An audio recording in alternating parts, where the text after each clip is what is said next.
Hello, Hammers Chat. I'm Jonty Coleman here from Football London, starting officially as a new West Ham writer in a couple of weeks, but I was at tonight's friendly with Ipswich Town, the 2-1 win for David Moyes' side, and I've been asked to just give a quick report on the game. It was a good win for West Ham, obviously off the back of beating Servette on Friday night. The majority of the squad from the starting lineup of that game were at Ipswich tonight, as opposed to the friendly draw at Boreham Wood. And yeah, it finished 2-1. Goals from Zouma in the first half, and Daniel Chester's double the lead in just after the hour mark. West Ham did concede about 15 minutes ago. Came Vincent Young getting on the end of a cross. Just thought I'd give a quick report of the game. So yeah, Kurt Zouma gave West Ham the lead in the first half, just over 30 minutes gone.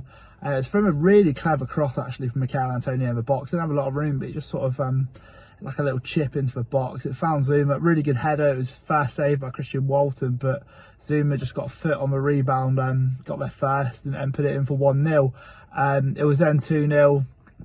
Yeah, just after the hour mark, and a really weird goal. West Ham had a good moment of attacking football. And yeah, Daniel Chester's with the finish in the end. It was a sort of move in and around the penalty box. It got played out to the right. Harrison Ashby, who was brilliant in the second half, with a long shot. It crashed off the post. It fell to Chester's, who converted the rebound. I haven't seen a replay of it, but his shot went straight to Connor Coventry. He had to sort of hurdle over the ball to get out of the way before it trickled into an empty net. But Coventry did look in an offside position. I'm not sure if that's a Premier League game that VAR has a say on that one. But yeah, 2-0. But unfortunately, Ipswich built up good momentum late on and did get a deserved goal. Actually, it was a looped cross from the left side, took a bit of a deflection. The ball just seemed to hang in the air for ages. Aaron Cresswell was under it, but got beaten way too easily in the box by Kane Vincent Young. Really good header from him, and maybe Fabianski should have done a bit better in trying to save it, But yeah, Ipswich did get a goal, and they did have a late flurry late on, but West Ham did enough to get a victory. One of the big talking points tonight, of course, was Flynn Downs, former Ipswich player, actually back at Portman Road, making his West Ham debut. I thought he was okay. He started quite slow, a few late tackles, and he did really struggle to deal with Sonny Aluko early on. But as the game went on, he looked more composed. And yeah, there's a nice moment of skill where he just sort of clipped it past two people and just ran between them to win a free kick on the halfway line.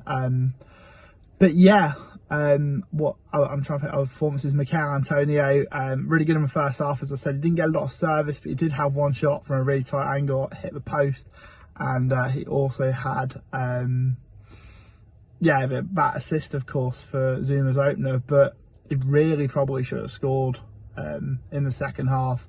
Ashby, who as I said, had a great second half at right back, put a brilliant pass down the right side. It just kind of curved round. It put Antonio clear for on goal. Spent way too long on it, and by the time he went, he just sort of miscontrolled it and had a bit of pressure from Janoy Donasian. And yeah, just completely wasted it.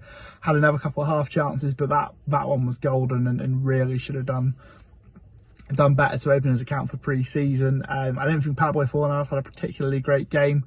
I did, however, think, especially in the first half, Connor Coventry in the middle of midfield was excellent.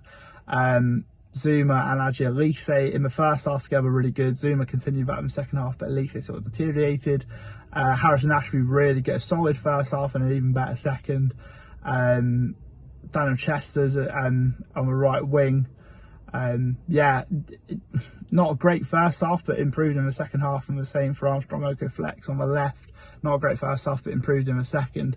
I spoke to Mark Warburton after the game, who sort of explained to me why he opted to leave management from a managerial point of view and join West Ham as a first team coach. The decision that surprised a few, but he explained his reasons, wanting to test himself. But you can read that in a bit more detail on Football London now. But yeah, that's it. I'm sure I'll be seeing the channel and you guys a lot more around.